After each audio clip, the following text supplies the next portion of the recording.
Imagine this, an elegant French restaurant in the heart of Paris, soft golden lights glowing on polished tables, the murmur of conversations blending with the gentle sound of a violinist in the corner. At the center of it all sits a man who looks like he has everything. The sharp suit, the expensive watch, the air of someone used to being in control. A CEO. But tonight, he is anything but in control. He holds a leather-bound menu written entirely in French, scanning the elegant script with quiet panic hidden behind his calm exterior. His life has been about power, numbers, and boardrooms, not about foreign languages. And in this small, humiliating moment, he feels more vulnerable than ever. Across from him, unnoticed, sits a man dressed simply, broad shoulders, steady eyes, the kind of posture that speaks of discipline. A veteran, now a single dad raising a little girl on his own. Life has been hard for him, not filled with luxuries, but with long nights of worry and sacrifice. Yet there's a quiet dignity about him, a strength born not of money, but of survival. He too holds the same menu, and unlike the CEO, his lips curve into the faintest smile. Because hidden beneath his rugged exterior is a gift. Years ago, while stationed overseas, he had learned French fluently. And tonight, that gift would change everything. The CEO clears his throat, pretending to decide, but the waiter's expectant eyes only increase his discomfort. He feels sweat bead at the back of his neck. This was supposed to be a night to impress a potential investor sitting just 2 tables away, a night to prove his sophistication. But what would people think if they saw him stumbling over words he couldn't pronounce? He lowers his gaze, hoping for a miracle. And that's when it happens. The veteran speaks.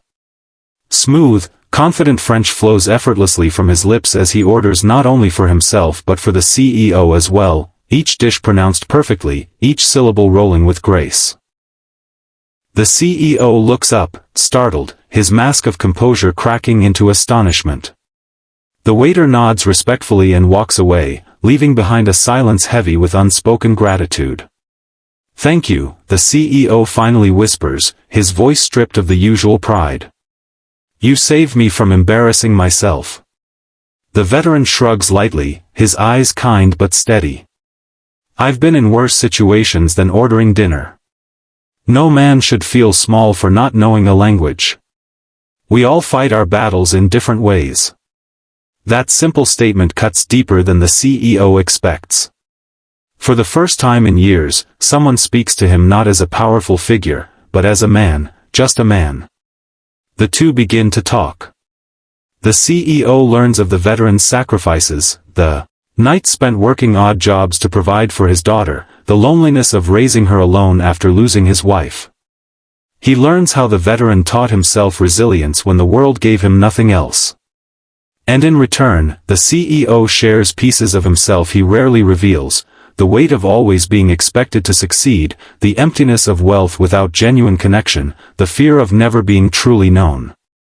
Hours slip by, the sound of laughter mixing with moments of raw honesty. By the time dessert arrives, they are no longer strangers. They are two men who, despite their worlds being oceans apart, have found common ground in vulnerability. And then comes the moment that changes everything. The veteran's daughter appears, her small hand clutching a worn sketchbook. She looks shyly at the CEO and says in perfect French, "Monsieur, would you like to see my drawings?" The CEO bends down, takes the book, and sees page after page of innocence and beauty. A child's hope etched in pencil lines. Something inside him softens.